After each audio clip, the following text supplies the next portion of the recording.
could you tell me what's the qualifications that I must have to be a politician?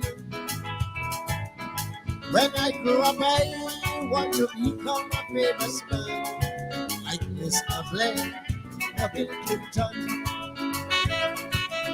I know to be a doctor, you need a degree. I know a common soldier must be tall with a strong body. To become a scientist, you need maths smartness. Well, what must I study, Daddy, to get into politics? Son, can you be a member of one party and your heart in the next one you see? Can you be one party's party whip and find the next for leadership? You must swear on Bible and take false oath. You must use big words to get vote. You must lie and watch me straight in the eye. Oh son, that's the qualifications of a politician. You must lie and watch me straight in the eye. My son, that's the qualifications of a politician.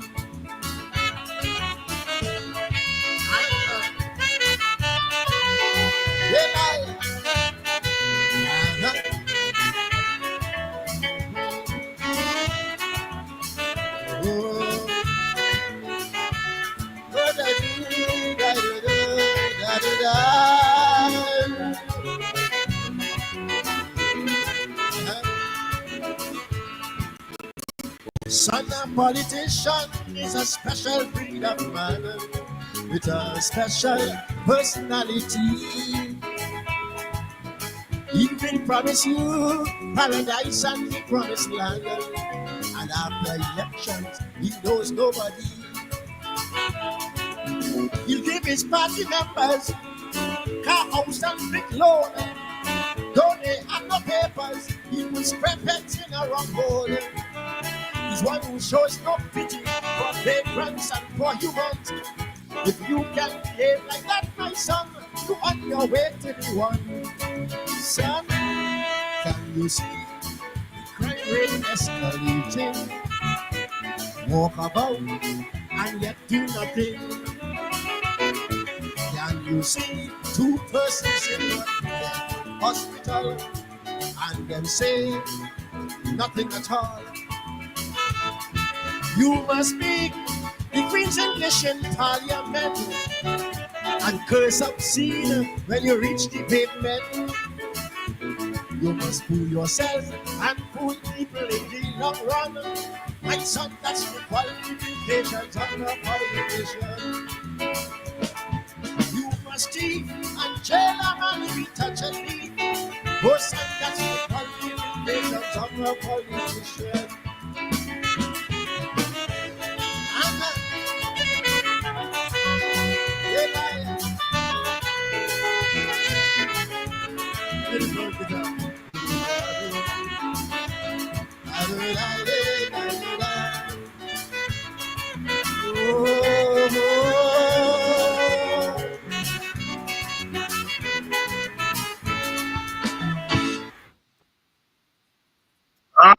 Good evening and welcome to Politics 101 on a Wednesday evening. Welcome to Politics 101. The qualifications of a politician. The qualifications of a politician. You must fool yourself and fool other people. That's the qualifications of a politician. Good evening, wherever you're joining us from. Welcome to Politics 101. Wednesday evening, as we say. And we have lots to talk about tonight, wherever you're joining us from. You're joining us from Guyana, in Guyana. Welcome. Welcome to Politics 101. If you're joining us from the wider Caribbean, welcome. Welcome to Politics 101. If you join us from North America, whether it's in Mexico, some of our people are there, studying. I know a couple of people are studying in Mexico, or you're in the United States or Canada. But yes, Mexico is North America, geographically speaking. Politically, it's Central America, Latin America, but geographically, it's North America, like our Guyana. Geographically, we are South American, but politically and culturally, we are Caribbean. Mexico is part of North America. It used to be a trick question when I was a schoolboy. How many countries in North America? And we would say two. The teacher, I remember Mr. Hines, Henry Hines from BV. He's in St. Lucia now, I think, or he may be back in Ghana. Last time I checked, he was teaching at UG. Quite a teacher, very excellent teacher. And it's good to see him still teaching teachers at UG when I last checked. He would ask, he taught us geography at Buxton Secondary School. How many countries in North America? 2. No, oh, Lord of mercy. Always, I never forget that. Mexico. He said, Mexico is North America. All of you who are in North America, the United States of America, Canada, welcome to Politics 101. Those of you who are joining us from across the border in Guyana, in Suriname, French Guyana, some of you hanging out in Brazil and Venezuela. Welcome to Politics 101. Good evening to those of you who join us from further afield in Europe, particularly in the United Kingdom or Great Britain, or England. I know a couple of people are in Ireland, and some of you in France, joining us from France. Good night in that part of the world. Welcome to Politics 101. Shout out to all of you wonderful people. What are the qualifications of a politician? You got to trick people and trick yourself, and you're on your way to becoming a politician. You scamp man. Welcome.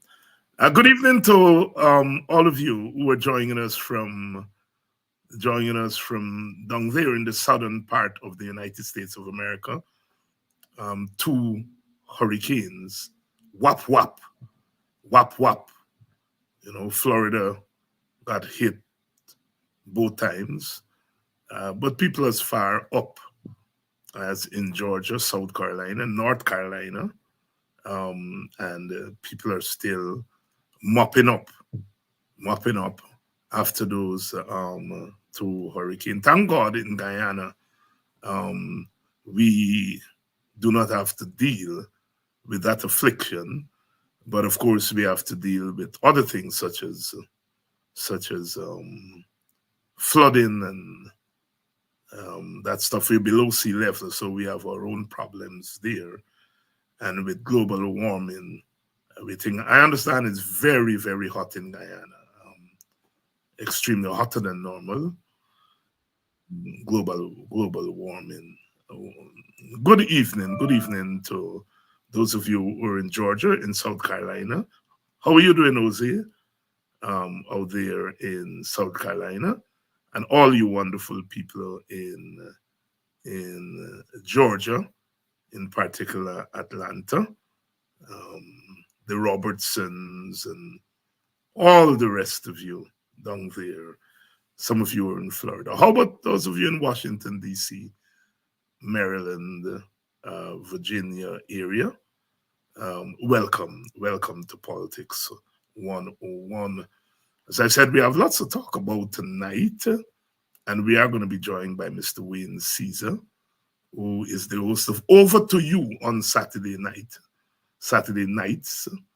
And he is going to be here. In fact, he's mic'd up and ready backstage to go. And we are going to roll shortly. Well, you know, we just listened to Chalk Dust, the qualifications of a politician, and oh boy, you know, we have a driver. Chalk Dust had done a calypso years ago called "The Driver Cannot Drive." The driver cannot drive. The driver cannot drive. We have a driver who can't drive. Yeah, he got a big maxi taxi with 33 passengers, and the driver cannot drive. We come on here tonight, and the president last week, he announced the cash transfer of $200,000, which is a WPA idea. And then he said he will distribute it to each household, which is also the WPA methodology. And then today, this afternoon, as I was coming on here, I saw it's all over the place. The president changed his mind. He's not going to use the methodology of households anymore. So instead of $200,000 per household, he's now giving $100,000 per individual. Now, that methodology was suggested by Winston Jordan, former finance minister. Of course, he gave no credit to Winston Jordan. And so now it's $100,000 per individual to each Guyanese citizen once you have a passport and you have a driver's license and you're 18 years by January 1st.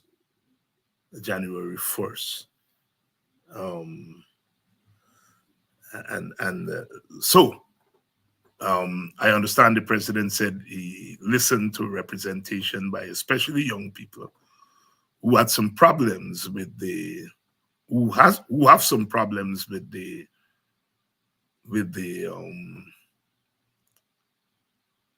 methodology of the household, since the president did not define what he meant by household. Nobody knew what he meant by household, and the classical definition of household would have left some people out, and so here is the problem.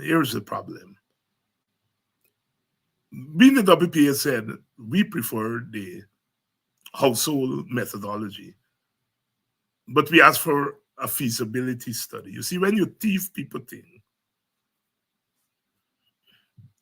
and you're just using it, as old people say, you know nothing about nothing. And so you didn't do any feasibility study to figure out what is the best methodology.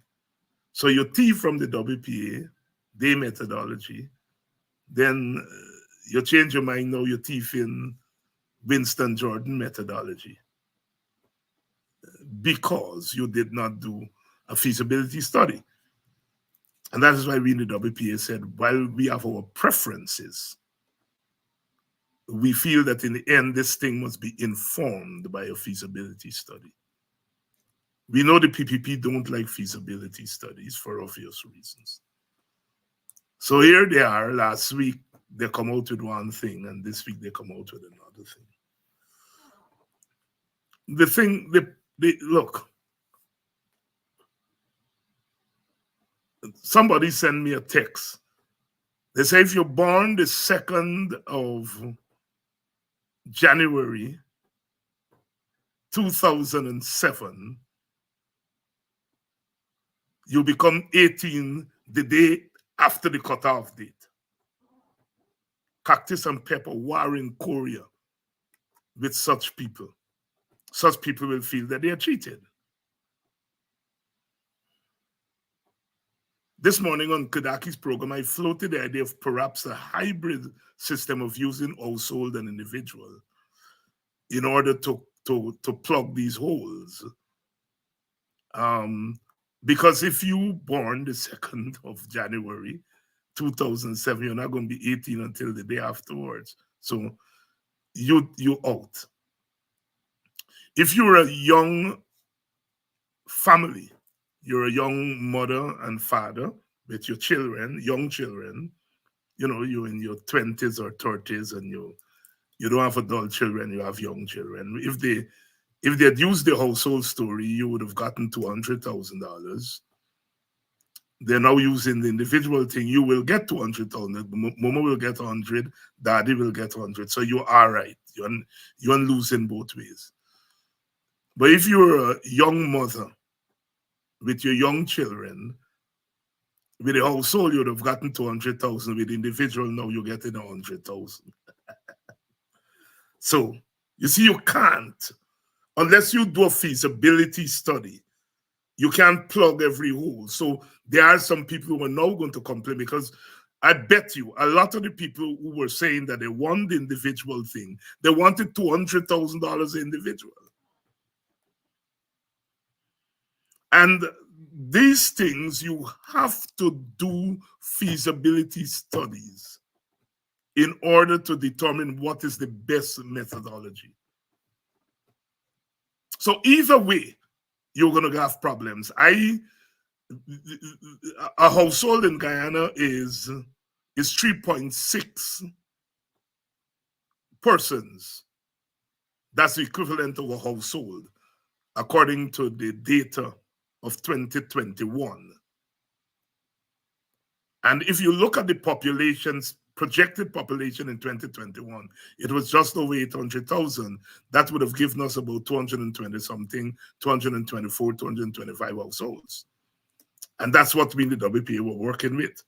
Jack Dio came up with $60 billion, 200,000 per household, which means he was working with 300,000 households. Where did he get the extra 75 households from? Nobody knew. We don't have the census, the new census, so we don't know how many people. But I was curious that he says each citizen of Guyana, I think that's what I saw. Each citizen of Guyana, once you have a Guyanese passport or an ID, you draw down the 100,000. So somebody like myself who lives a couple of months in Guyana, part in Guyana, part outside of Guyana, and I was saying that, look, I don't qualify.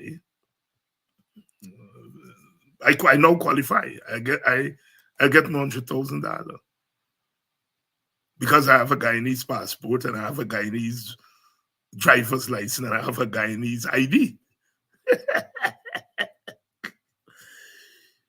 If the $60 billion, 100,000 per person, it means that you're catering for 600,000 adults. We don't know if we have 600,000 adults or more. We don't know. But what we know, if you're saying, and this we are saying, if you're saying that each Guyanese citizen with a passport or a driver's license, ID card, is going to get this thing, just as how you had Guyanese who voted at the last election, even though they were not in Guyana, but they are on the voters list. They're on the voters list. So if all them Guyanese happen to be home, They don't necessarily live there, but they go home for a little holiday and they got a green card. So they still get a Guyanese passport. Bingo, they get a thing. We will see. The point is that there is no satisfactory methodology, or no methodology is going to satisfy everybody. And that is why you wanted to do a feasibility study and to look for the most democratic way. We shall see. We shall see.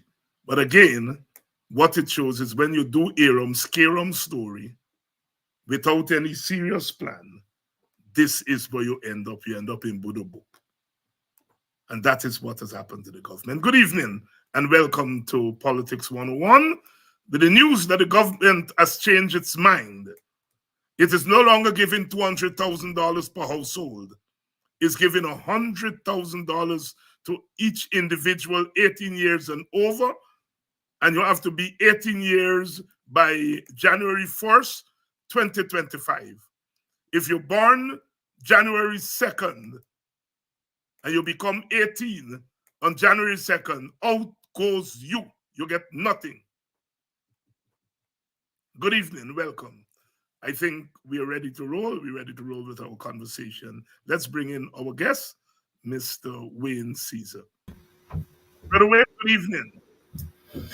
A pleasant good evening to you, Dr. Hines, and all the freedom fighters present here tonight. Good evening, good evening, good evening. I am well. How are you?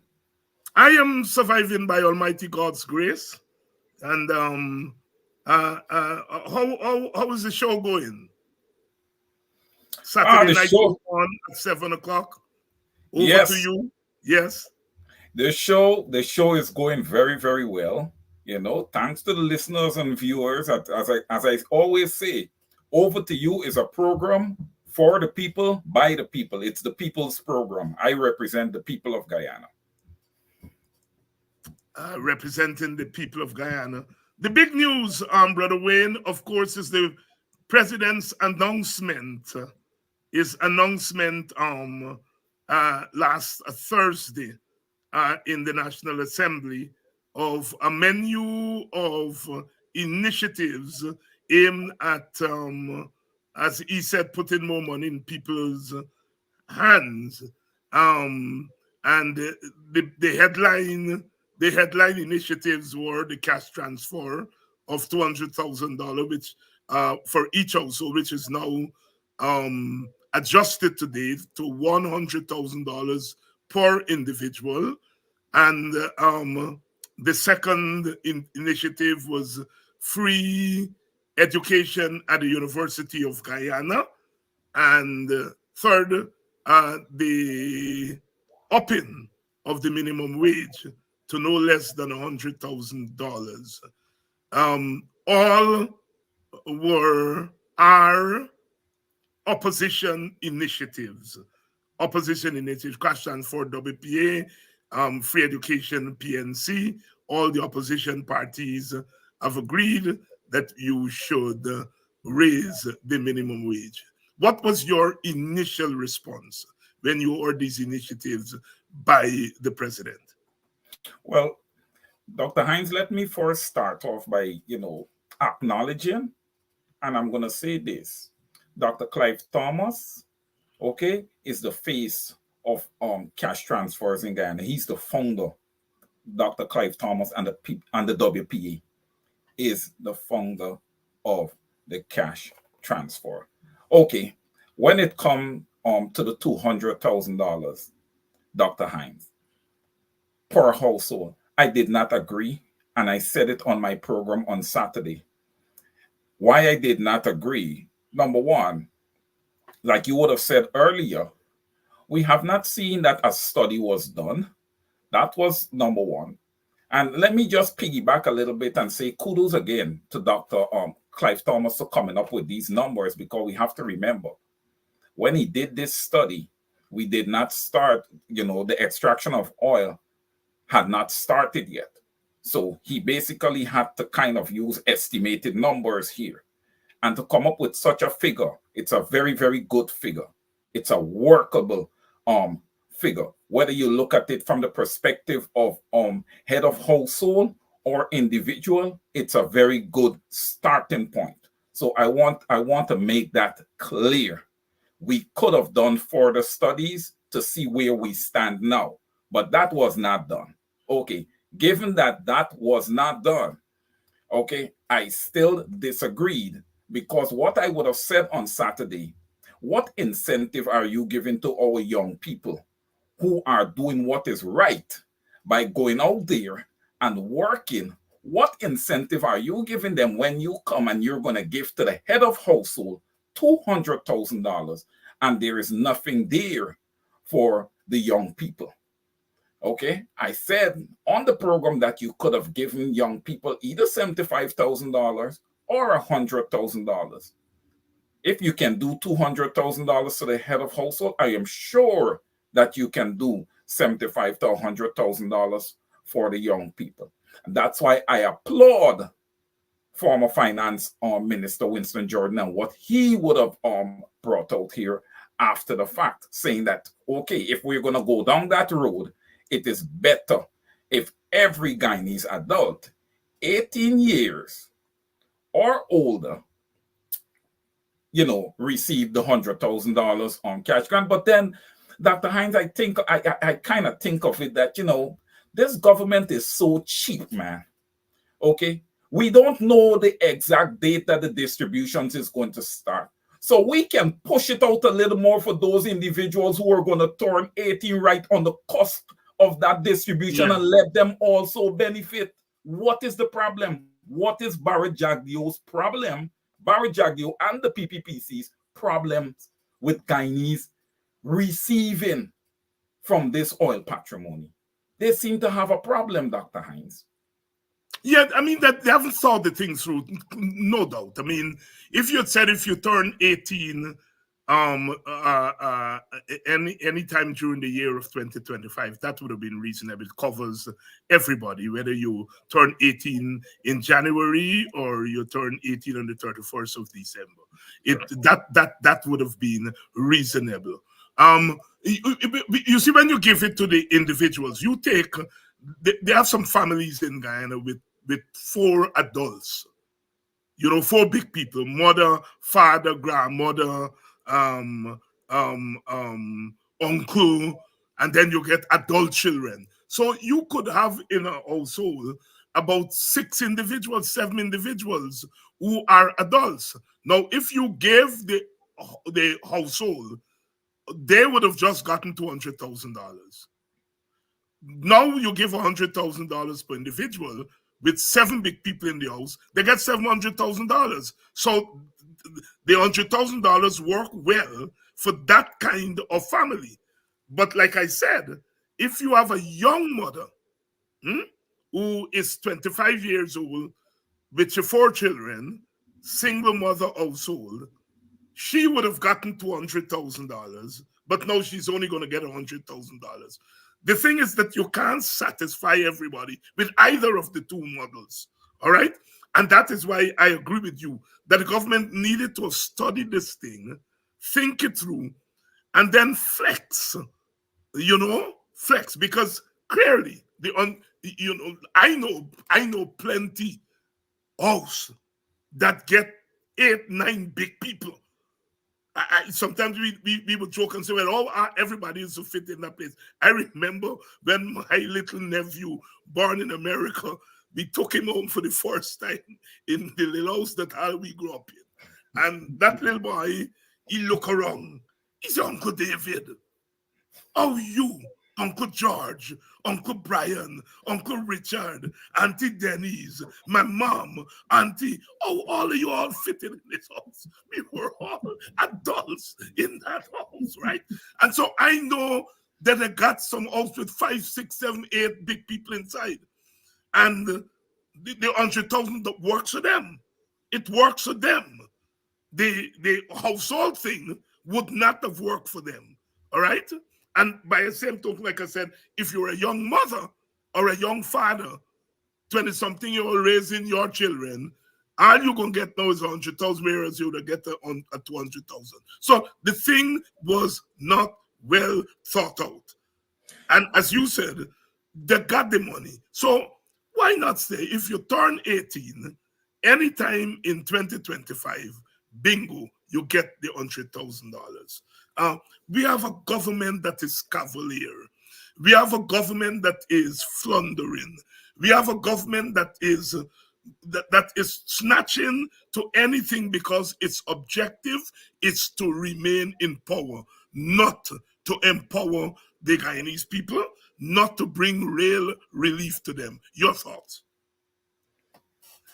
Well, Dr. Hines, I cannot disagree with you because look, when we're giving out these cash grants, right? If the PPPC was a smart government, they understand that it has been there is a deficiency when it comes to housing in Guyana.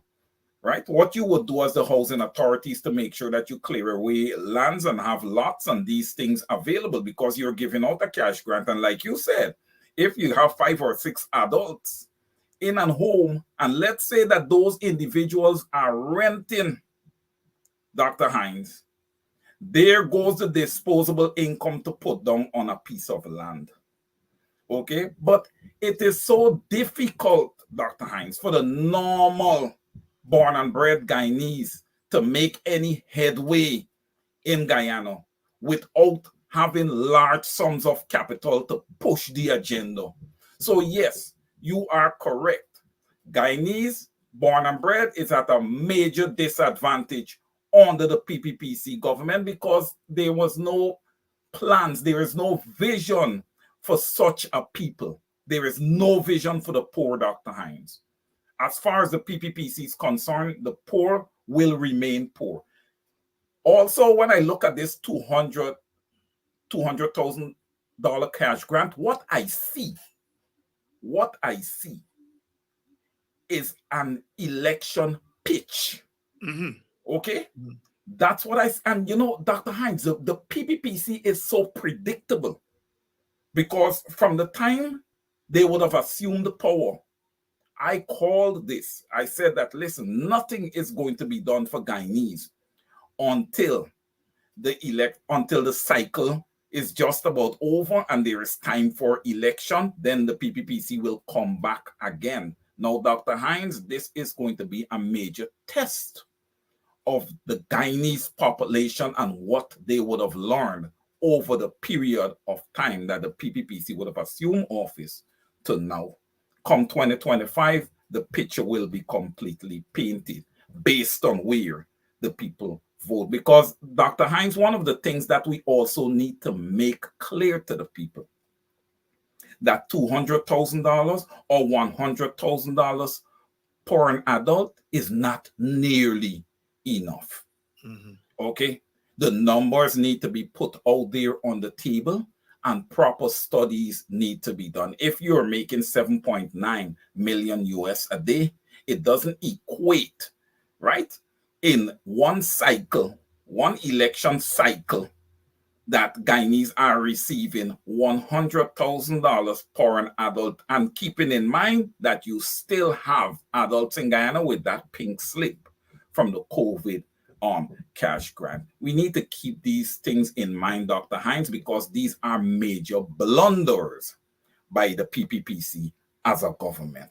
Major blunders. Yeah, but thank God for people like Clive Thomas and Winston Jordan and others on our side. And I say to our people, these whether it's $100,000 per individual or $200,000 per household, the fact of the matter is that the ideas, the methodology, they came from our side. That is, they are using our ideas. And we, out of government, when you're out of government, you can't give people anything because you don't control the purse strings. But you can pressure the government to give people, and clearly we have done that. Clearly this government has bowed to pressure twice in 1 week. Right? It is bowed to the pressure of the cash grants period. And then it is bowed to the pressure of this looking stupid because it announced a methodology that it never thought through seriously, and now it has to change its mind. No one can say a good government is a government that recognizes mistake and changes its mind.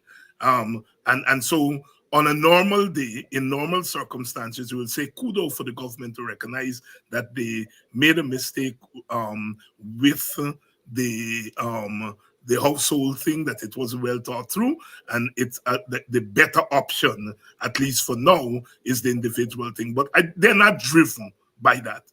They are driven by the fact that they want people to think. They didn't give Clive Thomas any recognition. They didn't give Winston Jordan. Winston is usually on this program. I haven't seen him yet for the afternoon. They haven't given Winston. I saw in a chat in which he said they got free advice. They didn't have to pay the consultants big $1 million as they would do. They got free advice. The fact of the matter is that they are implementing ideas that come from our side. And the fact that some of our people, and I want you to address this, Wayne, some of our people, especially our young people, had no idea that the cash transfer was an opposition initiative. A lot of our young people apparently are praising Irfaan Ali for coming up with this idea. And what it shows to me is a couple of things. One, it shows that the cash transfer is very popular. And ideas like the cash transfer are very popular. And that we on the opposition side may have missed the beat by not embracing it as the total opposition and run with it every day, every day, every day, every day, every day, every day. Because we didn't do that, we left the door open for the PPP to come in, use it, and pretend that it's their ideas. And now we vex with the own supporters, young people, and say they should know better. Well, if we don't speak to them, if we don't go to them and boldly said, look, this idea is Clive Thomas' idea, but we have adopted it as the opposition. And we are running with this, and we want you all to know it. So the PPP, when the PPP use it, our people would have already known that it's not their idea. But we kind of dance around the idea, because it's not AFC idea. Only the other day they start talking about it, and the PNC, was all me, loose me with it, and so on. If all of us and embrace that idea, then we would not have had to deal with this deficit that we're seeing there on the ground, where some of our young supporters are believing that this is Irfaan Ali thing.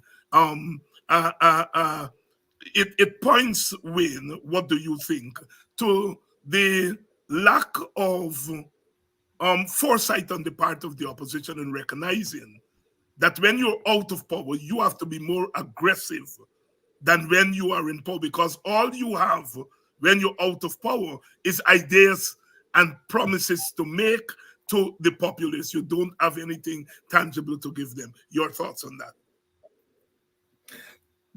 Dr. Hines, when you look at the opposition from a holistic perspective, number one, we have to stop playing this ego politics. Okay? This was an excellent, a great initiative by Dr. Clive Thomas. We should have embraced it as an entire opposition and should have taken it to the forefront. But in this life, in this world, you live and you learn. So I hope that this is a good example, okay, for the opposition as a whole going forward. When these ideas come to the table, you have to take them and copyright them. You have to take them and copyright them. The other thing, Dr. Hines, parents that are watching your program, watches Mark's program, Sherrod, my program, all the programs out there, you need to encourage your children to join these programs. so that they can learn a little bit about our history. Because listen, Dr. Hines, this is a lack of history right here. And when I always say that the MPs have things to do, yes, there's always something to do. You need to get out there, you need to get on the ground, you need to empower the youths, okay? And you need to teach them about the initiatives of the opposition. These are your future voters. The earlier you teach them and get them on board, it's going to be better for you, your party, your values, your vision, and everything for Guyana. So when I look at our young people being lost and not understanding that this was an initiative by the WPA and Dr. Clive Thomas, I am not surprised. Because yes, I was looking through a couple articles and looking through the news, and I would have seen that a lot of the big broadcasters, a lot of the networks, they don't pay too much of attention to the WPA. But I would like to say this. When I look at the party called the WPA, I see a group of intellectuals. It may be a small party, Dr. Hines, but it's a party that reminds me of a tugboat. You know, the tugboat is that little strong boat that moves all the large vessels. I feel as if the WPA is a party that moves mountains. And again, credit to Dr. Clive Thomas and this initiative. Yes, and I do agree with you that I think that we have to make a shift. The media has been very cruel to small parties. They don't give coverage to a WPA, for example. Many times we send press releases, they don't carry them, you know, or they may carry them as letters and thing. And I don't quarrel with media because media have their favorites. And clearly, you know, there is a bias. They don't think small parties are useful. And I think they're doing the country a disservice because when developments like these happen, and now you have to give credit to a quote unquote small party, you really can't do it because you never did it all along. And clearly we have to change the political culture and to begin to let people understand that there are parties that, because of their long history, because of their machine, they can potentially bring 100,000, 200,000 people to the ballot boxes. And then there are other parties and groups who may not be able to use their name to bring people to the ballot boxes, but they can use their ideas to reinforce those who are likely to go to the poll and to bring those who may have opted out of the system and decide, look, I ain't voting. But when you hear an idea like the cash transfer, you decide, this cash transfer comes from a certain quarter. Look, I'm going to vote now because this is something about me. And so we have to change. And I don't expect big parties to tomorrow start recognizing small parties. That's not how human beings operate. But institutions like the media have to know better and to give coverage to all political parties and all groups, regardless of whether they're quote unquote small party or large party. So I think, but I feel that as we go forward, we are hopefully going to get better at that. Let's pivot a little bit from the cash transfer and go to the free education at the university. It's an old idea, one that was implemented by the Fox-Burnham government way back in the 1970s. If you're my generation, you would have benefited from it. I went to the University of Guyana 2 years for free in the 1980s, and so I benefited from from free education. I was able to transfer those credits to the United States when I migrated. And so therefore, a whole generation of us benefited from free education. The PPP came in and they scuttled it. Partly for objective reasons, because it was clear that as a country we couldn't afford the big bill, but mostly out of bad mind, because they wanted to damage everything that Burnham initiated. They wanted to throw it down the tube, and so they got rid of it. And now, 30 years later, they have reinstated it. And again, no credit to the PNC, no credit to Burnham. They make it look as though it's a new idea by the PPP. If you are 30-something years old, 40-something years old, and you're not actively politically involved and paying attention to what's happening politically, you may not know that that idea was an idea by Forbes Burnham. And so the PPP comes in now, and they reinstate this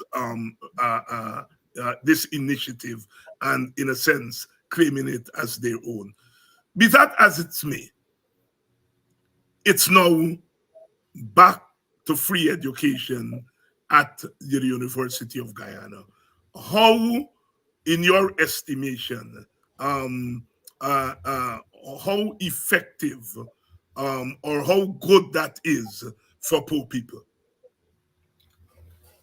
Dr. Hines, it will do an excellent thing for poor people. It's an excellent thing for poor people, but let me just go back to when the PPPC would have stopped free education at the University of Guyana. And you spoke of this earlier. The PPPC does not like to do studies. That's number one. Number two, they're not democratic. They're not bipartisan. You know, they don't listen to anything that the other side has to say. That's why we have some of these decisions that are indeed so cavalier. But nevertheless, what could have been done initially, Dr. Hines, is that you could have determined who would have gotten a free university education based on household income. That means for the individuals in the poor household, those were the people that you would have had to cater for, you know, when it comes to university for free. Or, you know, you would have set thresholds that we would pay for university, providing your child or this student attain a grade of B and above in all courses taken.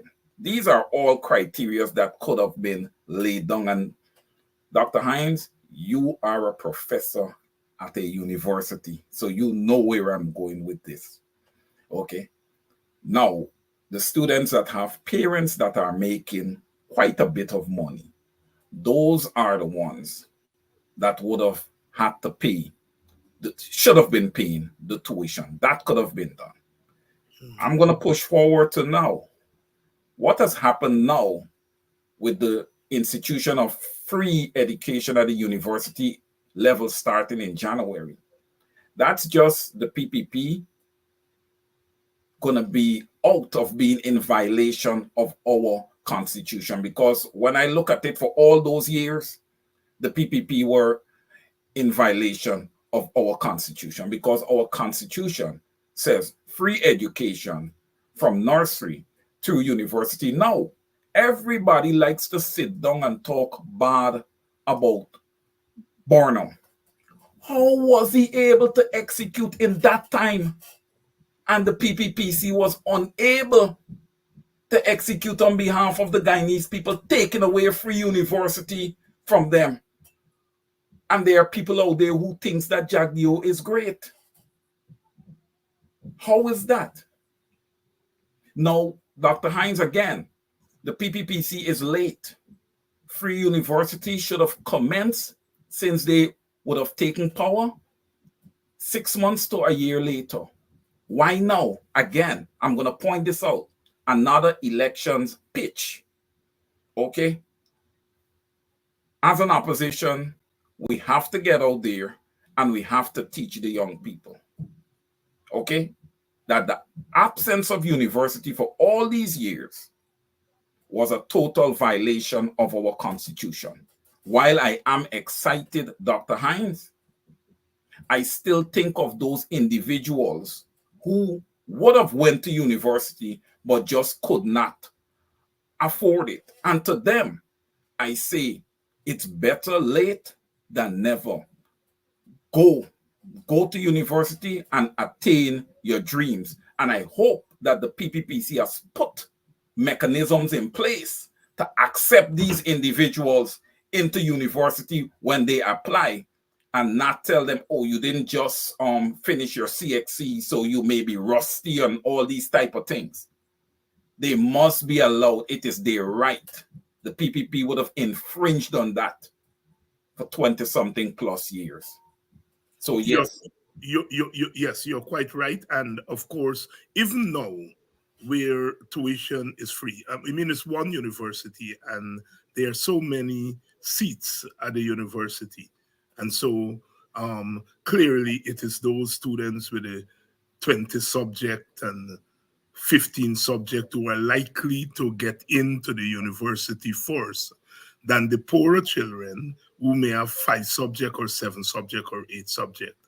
And I was on this morning on the Guyanese Morning Time, and I was making the point that we have to, certainly my party, if we have anything to do with the education system, will make it easier for poor families, especially first-generation university students, poor families whose nobody has ever gone to university from that family, to make it easier. So there has to be some form of a formative action in getting into university, because yes, it's free, but UG can only take in so many students.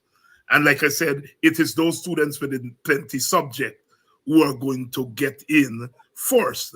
And those from the poorer families with the 8 subject and the 7 subject and so on are not likely to go in. So there has to be some form of affirmative action, certainly from our standpoint in the WPA, to ensure that there are seats that are set aside for poor families, low income, going back to your thought there, low income families, families who was never, which have never had people gone to university, that there should be some affirmative action. Your thoughts?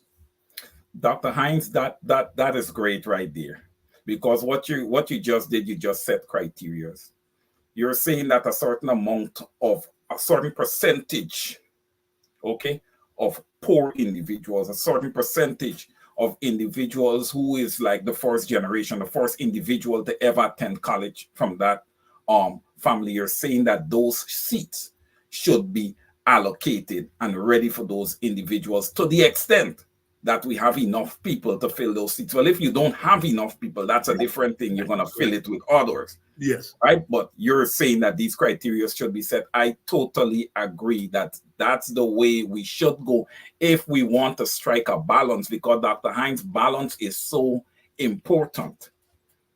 It is very, very important. And we have seen a lot of imbalances when we look at issues across Guyana. So yes, this is a very, very, very good approach and would do us well. Also, Dr. Hines, I would like to add that, the government should invest a little bit more into the Critchlow Labor College, the Guyana Teachers Training College, and also should build out a new university and do some upgrades also at the University of Guyana. I mean, some expansion, because now that university education is free, Dr. Hines, it's obvious that you're going to have more students to deal with. All right? Go ahead. Right. Yes. And I would say that, expansion is needed if we are to keep up, with the world. because we are now playing from behind, because we would have failed to educate our people, those that wanted to be educated. We would have failed to, well, not totally educate them, but to give them a university education over those 20-something, 30 years, whatever it has been. You know, that education at the university level was not free. So we have a lot of recovering to do.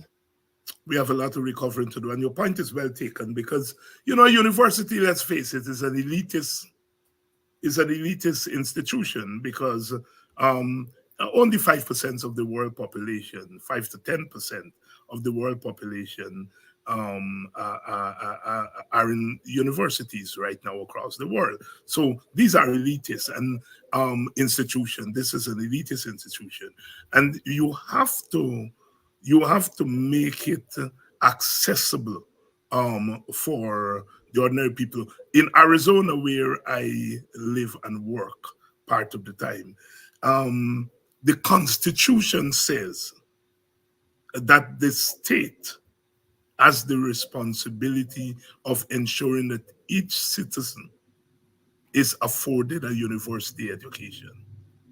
That's in the Constitution. Just as you pointed out that in our Constitution, it says that university education should be free and fair. And people sometimes don't pay attention to those fine prints. But your point about the feeder institutions into the university, the Critical Labor College, the Teachers Training College, very important.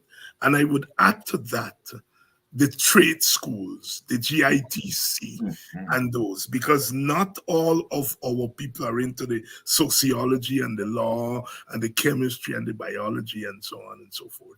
And we have to have these institutions like the trade college, the trade schools like the GITC and the GTC, and maybe getting the acronyms mixed up here. But it's very important. And sometimes when students go to those trade schools, they discover their appetite for a more academic type of education, and then will want to go on. So your point is well taken. It's not just the University of Guyana, but the feeder institutions.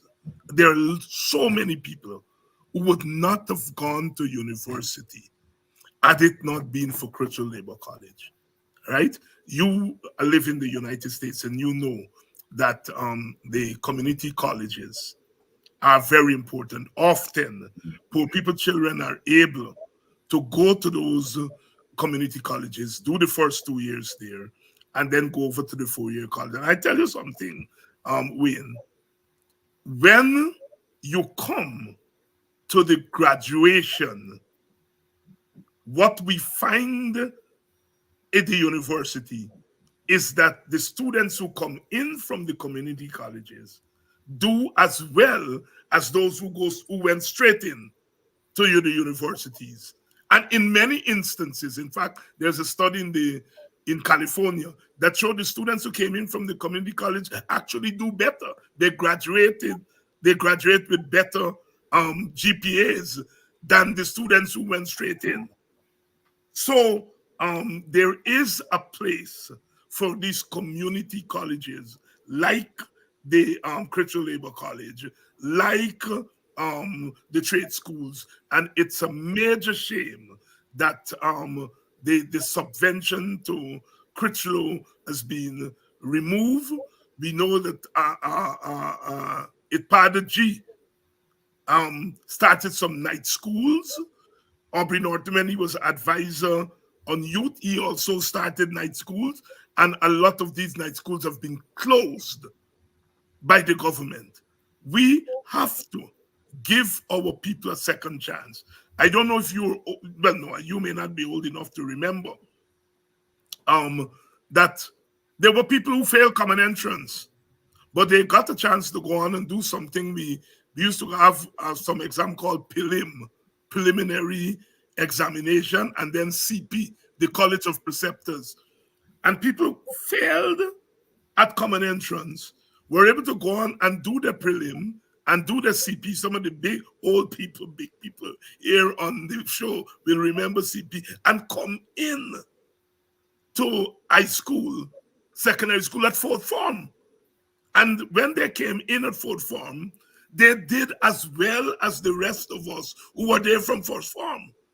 So that system is a well-tested system, both in past Guyana and in places like the United States of America. And we have to have rekindled that system in a place like Guyana to give especially poor people children a second chance at going to high school and going to university. Your thoughts? Yeah, Dr. Hines, I agree with you on that, because look, from an education perspective, not everyone matures at the same time. Yes. Okay. Yes. Some people need additional time, to learn, for the brain to actually trigger, So with having community colleges, and we have a lot of those in New York. Yeah. Okay.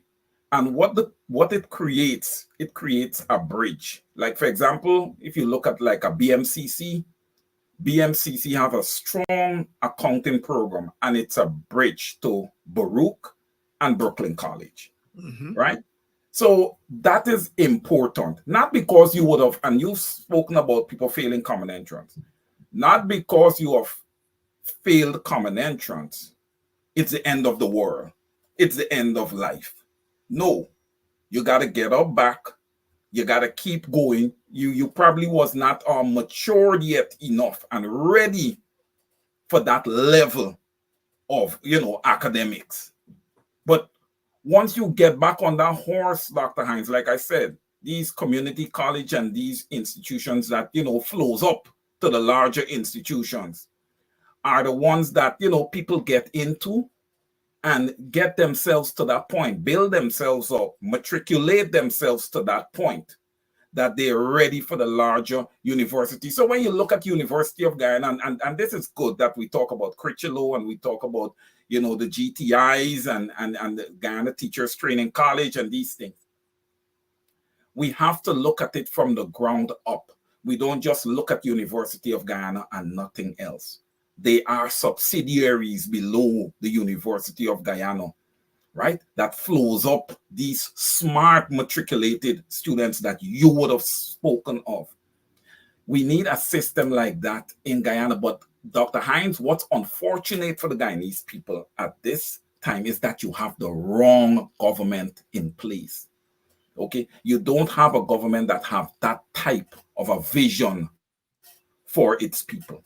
But yet that same government chastises its people by saying, we have to bring in expertise from outside because our people are not trained.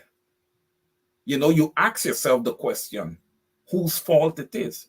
I would lay that squarely at the feet of the government. Over to you, Dr. Hines. Yes, and Desiree is making a point here that it saves money too. And let me give you my personal story, sisters and brothers, comrades here. Yeah, I my first 2 years at university was at the University of Guyana, free. I then migrated and went to the University of the District of Columbia, UDC. Those of you in the Washington, D.C., Maryland area would know. And in those days, they used to call it the University of Dunn's Children, because Mayor Marion Barry had set up that university for poor people children. And I was able to do my second 2 years there. And I remember paying $345 per semester. $345 per semester. So I make that point to say that my bachelor's degree was cheap. I was then able to do well there and then go over to Howard. And I remember when I went over to Howard, the admission professor there, Professor Woodward, he said to me, nobody from UDC ever made it through to the PhD in this department. I'm challenging you to be the first. And of course, I did my master's there. I had to pay for it, and then I got a scholarship for a PhD, and so became the first UDC student to graduate from the political science department at Howard with a PhD.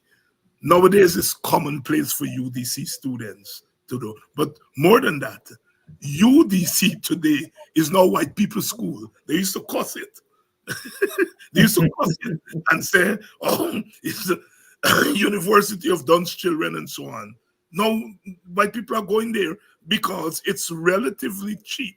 It's more expensive now to go to UDC than my time, but it's relatively cheap to get a degree at UDC than at Georgetown University or Howard or any one of the big schools, University of Maryland there. So Desiree's point that it is cheap. It is cheap. The community colleges are cheap.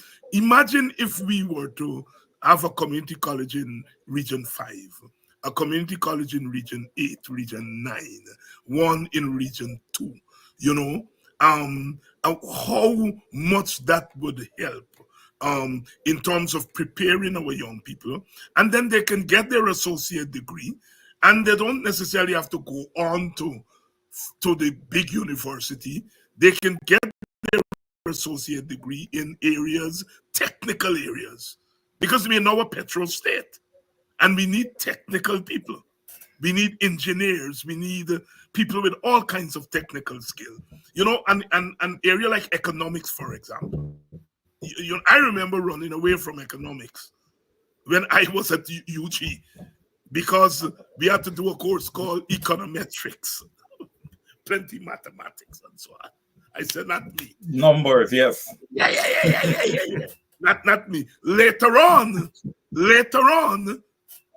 it came back and I had to do political economy and I had to do some econometrics. So I couldn't run away from it, although I moved over to political science. But I'm saying in this time, I would like to see more of our young people get into things like economics and accounting. All right? Because we are in a petrol state and economics is so important in understanding how economies work and planning and so on. And accounting. We tell people to get into entrepreneurship. You're an accountant. I'm reliably informed. We tell people to get into entrepreneurship.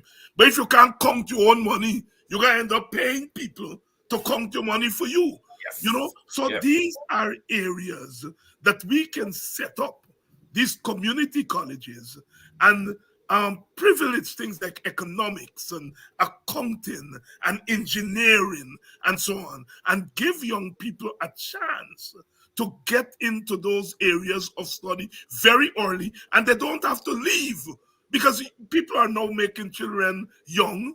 You know, if you're a young mother, you have your child at 21, you live in Anna Regina, it's hard to leave there and come to Torkine to go to UG. But if there's a community college there in Region 2, you can go to your community college right there and you're taking care of your family while you're there and getting an education. We have to think this thing through, as you quite rightly said. It's about vision. And we have a government that does not have any vision. And this whole cash transfer thing has exposed the government in a serious way. There is no outcome to this cash transfer beyond trying to use it as an election gimmick. They're not saying, look, we are taking a percentage of this money that we are getting from oil. We are stated to get almost $550 billion this year. That's not crumbs for a country like Guyana. And if you take a 10% of that, that's $55 billion. If you take a 10% of that and give it, whether you give it to individuals or you give it to households, and you do that every year you do it. So it's not no one-off thing for the thing. You do that every year. That thing will enhance the financial profile of our people, especially poor people. You see? And the outcome is that what? You are decreasing poverty all the time. And if you decrease poverty in a place like Guyana, I mean, you will be creating a miracle. Because poverty does lead to all kind of story, all kind of thing people just do because they're poor. And if they weren't poor, they won't do it. There are things people that got all their nose and do. You got beg when you're poor. And one thing with poor people, they just beg, but they don't like beg. They just beg, but they don't like beg because they got pride. And so when you remove poverty, you're removing shame. You know, it's not just about people becoming rich, but it's about people's dignity. Because when you are no longer poor, you don't have to beg. You don't have to take shit from people. Woman ain't got to take shit from man. And some man ain't got to take shit from woman. You know what I mean? When you're not poor. And so the thing is, cash transfer to what end? We are saying it is to end poverty. And when you end poverty, you're not just making people rich in terms of finance, but you're making them rich in terms of their dignity. Because poverty does take away people's dignity. Your thoughts, Mr. Speaker? Okay, so Dr. Hines, what I get from you is that the opposition have one means to an end and the PPPC has not a means to an end. So this is a one-off 200,000. Well, it's going to be $100,000 per an adult now, cash grant, right? It's a means to what end? That the people should once again elect the PPPC in 2025. Now, what you're saying, Dr. Hines, is $200,000, or even if it's $100,000 per individual, your means is that this must be continuous until, which makes a whole lot of sense, okay? Because look how Guyanese have been living since 1991-92 when the PPPC would have taken government to know. You can't give them a one-off 100,000 or 200,000 per household, whichever one, and expect that to suffice when it comes to cost of living, when it comes to inflation, when it comes to the fact that Guyanese are looking for disposable income to be able to buy a piece of land to build, right? You can't call a one-off, sufficient. So I would agree with the opposition's vision on this, that the Guyanese people, you allocate, whether it's 10% or whether it's 60 billion, whichever one it is, you allocate that every year until, and I have said this, they should have started this initially, or if they wanted to take a measure and do a study, they should have at least started this the second year that they would have been in power, giving out these monies to the Guyanese people. It would have done wonders, Dr. Hines. We would have already moved forward some. But the Guyanese people are in the same position that they were before oil. And that is a crying shame. That is a crying shame. So I agree with the opposition's vision and their means, okay, to the end. And their end, which is to eradicate poverty, which I would love to see. I would love to see the day that my brothers and sisters in Guyana, all of them, all 6 ethnic groups, is living in prosperity and not just sitting at the feet of the PPPC and they stretch out their finger and they say, I'm going to give you $500 million to show the rest what can happen for them. Dr. Hines, I see a few people would have gotten contracts, and I wanted to elaborate on this. Guyanese, don't get excited, because it's about 800,000 of you right now, 750, 800,000 of you now giving the Venezuelans that's in the country. You still have to count them. And there's no way that all of you can get 500 million. So you still need to pay attention to your politics. The gimmick that the PPPC would have pulled by giving contracts to these young, Afro-Guyanese or Guyanese of African descent individuals doesn't paint any type of picture to the smart, learned individuals but that it is that the PPPC is trying to pull these gimmicks, knowing that elections is coming up in 2025. So, Guyanese, we need to keep our eyes peeled and pay attention to what Dr. Hines, amongst others, have to say. Over to you, Dr. Hines. Stay woke, as the young people would say. Hamid Ali is saying what will happen when the price of oil drop. Well, when the price of oil drop, the cash transfer money drop, because you're taking 10% of what you get. If the price of oil drop and we're bringing in less money, you get a smaller check than you get when we get money. It's as simple as that.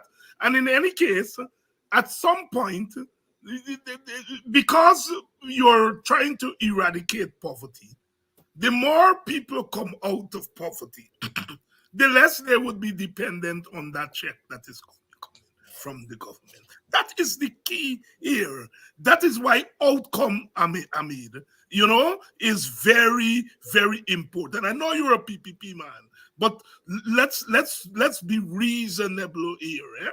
I noticed Freddie Kissoon this morning said, well, David Hines hates and Jordan hate. Well, he didn't say Jordan. He said David Hines hates the PPP. But he didn't throw out the cash transfer. He said it's baby step. He welcomed it. And he said that that Mr. Jordan also don't like the PPP, but he welcomed the cash transfer. In fact, he said it should be an individual mandate and so on. All right. And I mentioned that to say that we got to be very careful here, that we do not throw away our ideas because the PPP take we ideas and implement it, right? What we have to do is to claim our ideas and to show where they are misapplying our ideas. Now, there is such a thing as political morality, and we have to begin to practice that. And so on a day like today, whether you agree with Winston Jordan or not, he put a proposal on the table. The government has adopted his proposal, which means that the government had no proposal of their own. They first used the household proposed by Thomas and the WPA, and then in a week they said, well, we're not going there anymore. We're going to use the individual thing proposed by Jordan.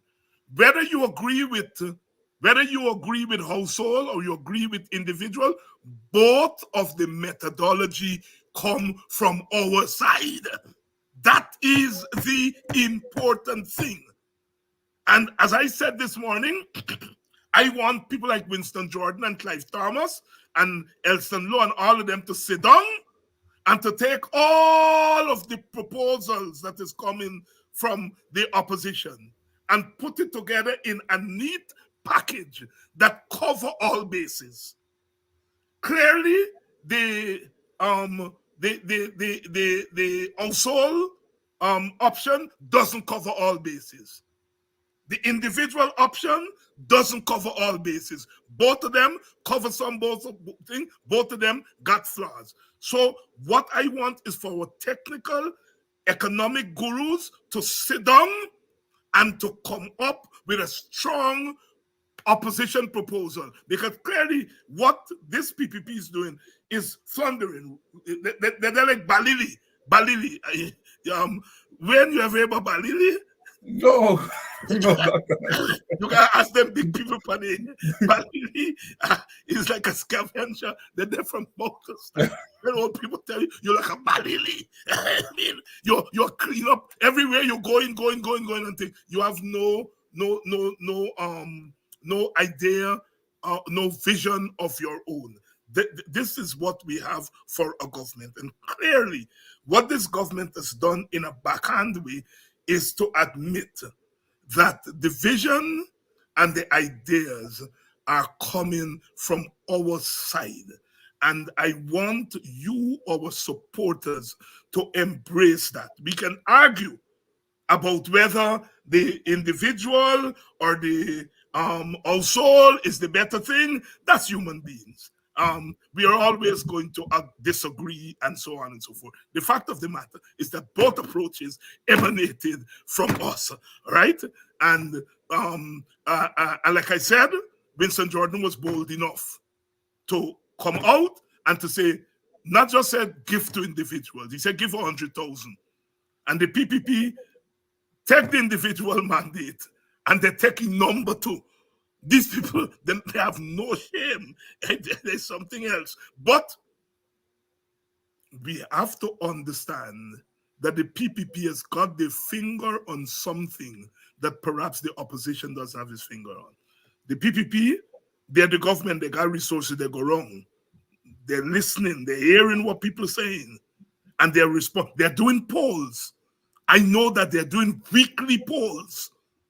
They're doing weekly polls. And they obviously would have done a poll after he come out with that thing and would have seen probably that the individual thing is much more popular, especially among younger people, than the thing. And they're going. Wherever the breeze blow, they're gone. Well, that tells us what has happened, you know? Or people will say, when your head empty, anything can fall inside. And we are shown on our side that we are not empty. Yes, my brother, go ahead. Dr. Hines, to your point, yeah. I believe that both proposals are good. And if you take them and you intertwine them, giving every individual, right, $100,000. But when you can find those individuals that are single parents, that's when the whole head of household come in. Yes. Where you can allot that person $200,000 because they have all these little children. Yes. Right. Yes. So I agree with you. The experts need to draw the table and get the studying going. You know, we're gonna come up with multiple proposals. I can assure you that. Right? Yeah. And I think the hybrid system, you're right. The hybrid system, if they had done serious study, the hybrid system could have worked. In them big extended family, where you get 5-6 adults in one home, the individual thing should go there. In that family with that young lady, who is 25, 26, 27, 28, 30 years old. She's the head of the household. She got 5 children, and she's the only adult in that household. The individual thing, obviously, is not such as an incentive to her. You can give her you could have given her the $200,000 as a household. And them big family with 5, 6, 7 adults, the individual thing worked there. We could have, but you couldn't do that if you didn't do a study. Correct. Well, 2 things, Dr. Hines. You couldn't do it, okay, if you didn't do a study. That's number 1. The other thing is that, hey, if the opposition would have done a study and you're willing to listen, you know, yes, you can get it right. Which they did kind of listen here because they was using Dr. Clive Thomas's proposal first, and now they're using the Honorable Winston Jordan's proposal. So they are listening. And that's important. But Dr. Hines, that does not make them democratic. Let me be clear. It does not make the PPPC democratic. They are still undemocratic in nature. If they were democratic, Guyana would have been in a much better place. Let me be clear on that. That's right. Well, people say they might listen, but they're not here. They might listen, they're not here. Stick broke in the ears. Look, under the individual formula, so that I am a Guyanese. I have a Guyanese passport. I have a Guyanese driver's license. I have a Guyanese ID. I am entitled to my $100,000. Technically, I really shouldn't get no $100,000. You could have taken that $100,000 that now people like myself entitled to and give it to that young family, single parent family, and tap them up. Tap them up. You see? But you needed to do studies. That is the point here. All right? But here, my people, you all get the $100,000. You all take it. Take it because it's your entitlement. That's one. Two, it comes from your leaders.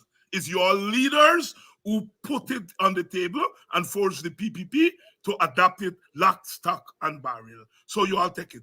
Don't let me argue among ourselves which one is better. All right?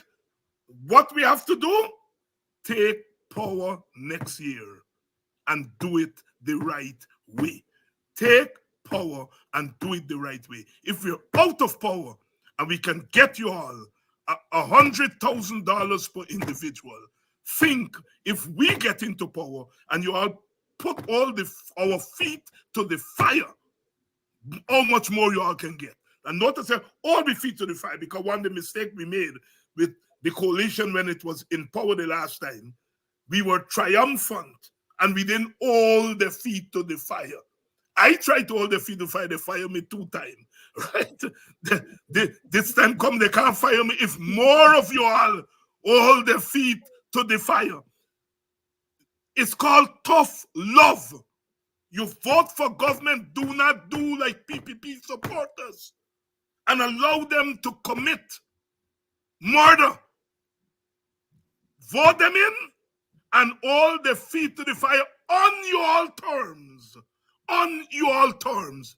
If we can get you all $100,000 per person or $200,000 per household now, when we don't have power, the reasoning has to be that when we get power and you all keep in line, you all can get much more. My brother, Wayne Caesar, over to you for your closing thoughts. Yes, and my closing thoughts, Dr. Hines, is that yes, these payouts are promised. So in the interim, meaning the time between now and the payoff, is the government going to do a blitz of society, okay, to make sure that our citizens, adults, once you're 18, are going to be 18, okay, by the end of next year, like you propose. I agree with that 100%. That these individuals get electronic banking. Because, listen, Dr. Hines, I do not agree with the methods of distribution in Guyana when it comes to cash grants. It's illegal. Okay, it's illegal, it's embarrassing, it is shameful. Why is it that all Guyanese cannot have electronic banking? Why is it that the government cannot reach out to all the financial institutions that are involved in banking and have them open their doors to Guyanese coming and opening accounts, setting a threshold of maybe $1,000? Okay, who can't afford it? Government should pay it, because there are some really, really poor Guyanese that cannot afford it. And we need to start accounting for these people, Dr. Hines. We need to start being more loving and caring to our pensioners. We have to remember these are the people who would have worked in the past to hand over the Guyana that we have today to us. What are we doing to show our respect towards them? I mean, we did not touch on it on this program, but I do believe that the old age pension should be around $80,000 and going up on a yearly basis. Yeah. We have to do better. Yeah. You know, we have our pensioners dying for no reason. Some of them can't go and get their pressure checked, you know, and all these little different things. You know, diabetes amongst other things. We have to get better, Dr. Hines. I encourage, though, Dr. Hines, all Guyanese to keep their heads up. Better is coming your way. We will not be speaking of the PPPC in government once the next elections would of accord. And to the coalition, you guys need to act as a coalition. I know Dr. Hines have called on the other, you know, leaders in the coalition to come together. And Dr. Hines, in my opinion, I feel Like if you guys need to be at the table and working on a Cummins-Borough Accord, we're not asking it to be signed right away. We're not asking, but we want to see that the groundwork is being done. Because we don't know, Dr. Hines, if snap elections could be called. We have to be prepared. To fail to prepare is to prepare to fail. Okay? Thank you so much for having me, Dr. Hines, and thank you, audience. Always a pleasure to have you, Wayne. And like I said, we want as many ideas to come to the fore, as many perspectives to come to the fore, because our people will ultimately benefit. Thank you very much. You can catch Wayne Caesar on Saturday night on Benchop Radio 107.1 and on Benchop platforms at 7 p.m. every Saturday. I was about to say every Saturday night because that's very Guyanese. 7 p.m. every Saturday night. But I can say it. 7 p.m. Well, we call it emphasis. Yes, special emphasis. Yes. Emphasis at 7 p.m. every Saturday night. Over to you by Wayne Caesar. Make sure you all tune in to that program on Benchop Radio. Thank you, my brother. Thank you so much, Dr. Hines. And to you, our audience, it's a good day to be alive. Big up, say, give thanks, as the Rasta man would say. Give thanks to former Minister of Finance, Winston Jordan. They take the idea and they run with it. Don't quarrel whether it's a better or not better or whatever, right? These things, you can't satisfy everybody if you undo a study.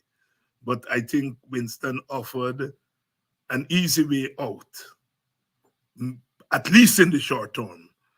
And as he said in one of the talk thing that I am in, they get advice for free. Big up to Clive Thomas, big up to Winston Jordan, and